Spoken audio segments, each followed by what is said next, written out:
ناصر صاحب. اسرائیلی بیلانا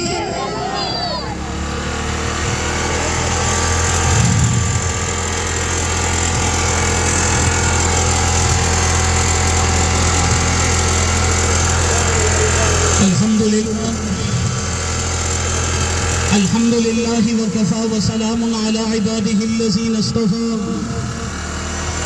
اما بعد فقد قال اللہ تبارک وتعالی فی کلامہ المجید والفرقان الحمید. اعوذ باللہ من الشیطان الرجیم. بسم اللہ الرحمن الرحیم. انما المؤمنون اخوة. سبحان ربک رب العزة عما یصفون وسلام علی المرسلین والحمد للہ رب العالمین.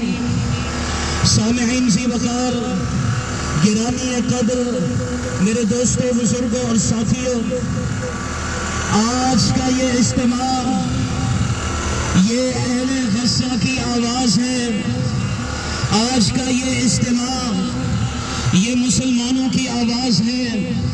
آج کا یہ اجتماع یہ مظلوموں کی آواز ہے. آج کا یہ اجتماع فلسطینیوں کی. فلسطین میں امت مسلمہ کا خون بہہ رہا ہے. فلسطین میں میری ماں بہن بیٹی کی عصمت دری ہو رہی ہے.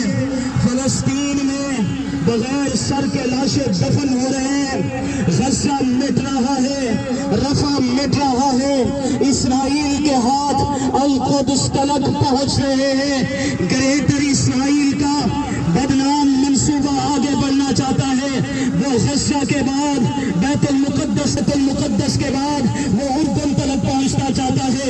اردن کے بعد وہ لبنان تلک پہنچنا چاہتا ہے، اور لبنان کے بعد وہ مصر تلک پہنچنا چاہتا ہے. اور اس کے بعد میں آپ کے سامنے نام نہیں لے سکتا. اس بدبخت کا منصوبہ حرمین شریفین تلک پہنچنے کا ہے. مسلمانوں، اگر آج غزہ کے لیے بیدار نہ ہوئے تو پھر کیا بیدار ہوگے؟ اگر غزہ کے لیے بیدار نہ ہوئے تو القدس کے لیے کب بیدار ہوگے؟ اگر غزہ کے لیے بیدار نہ ہوئے تو حرمین شریفین کے لیے کب بیدار ہوگے؟ یہ اسرائیلی درندگی آگے بڑھنا چاہتی ہے. غزہ کی حفاظت یہ بیت المقدس کی حفاظت ہے. غزہ کی حفاظت یہ مصر کی حفاظت ہے. غزہ کی حفاظت یہ اردن کی حفاظت ہے. غزہ کی حفاظت یہ لبنان کی حفاظت ہے. غزہ کی حفاظت یہ حرمین شریفین کی حفاظت ہے. انشاءاللہ العزیز مسلمان ہیں، کلمہ پڑھنے والے ہیں. میرا دین مکہ سے آیا، میرا دین مدینہ سے آیا، میرا کلمہ مکہ سے آیا، میرا کلمہ مدینہ سے آیا، میری سوچ مدینہ سے آئی، میری فکر مدینہ سے آئی، میرے پیغمبر مدینہ سے، میرے صحابہ مدینہ سے، اہل بیت مدینہ سے. ہم اس دھرتی کا تحفظ کریں گے.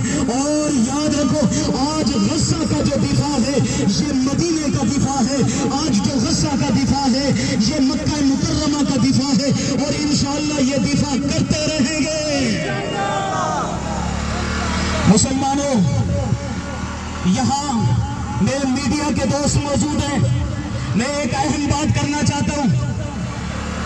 جنیوا قوانین بنائے گئے تھے، اور آج وہ قوانین پوری دنیا میں نافذ العمل ہے. یہ جنیوا قوانین کا